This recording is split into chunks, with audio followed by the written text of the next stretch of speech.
Quelques mots pour vous dire avec quel bonheur je suis ici à Pont-Aven aujourd'hui pour cette rencontre autour de Xavier Graal. Xavier, pour moi, a représenté le premier pas en fait en littérature, puisque j'avais 20 ans ou quelques années de plus, et je lui ai envoyé un manuscrit, comme on fait souvent quand on est jeune, en se disant il y a peu de chances pour que j'aie une réponse.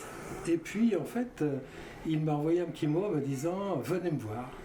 Et donc, je suis venu à Botsulan pour le rencontrer au moment où, déjà, il n'était pas très très bien.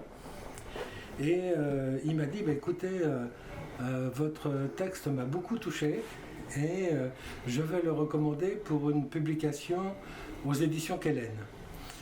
Les éditions Kellen étaient les éditions qu'il venait de créer quelques années auparavant.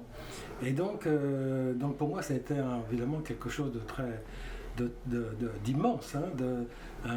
Quand on est jeune comme ça, qu'on envoie un manuscrit et qu'il est pris pour une publication, c'est évidemment quelque chose d'immense.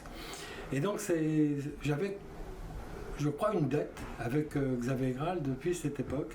Alors, le monde et la vie est toujours très, très curieuse, très étrange.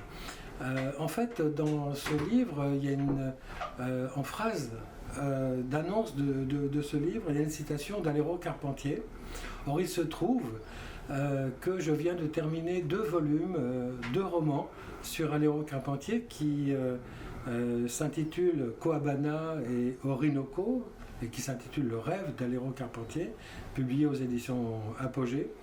Et donc vous voyez que c'est une boucle qui me ramène à mes années de vingtaine et qui se ferme aujourd'hui, presque 50 ans après. Et donc voilà, donc c'est un raccourci,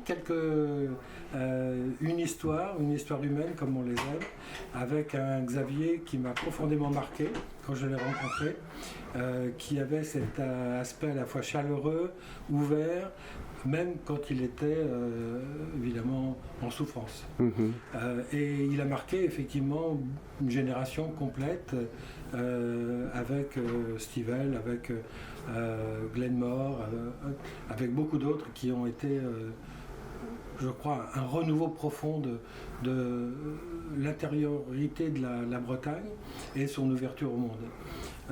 D'ailleurs, un autre ouvrage qui a été écrit dans cette période-là s'appelle L'intérieur des terres, comme si l'intérieur était à la fois ce qu'on vivait en soi et en même temps l'intérieur d'un territoire. Voilà quelques mots.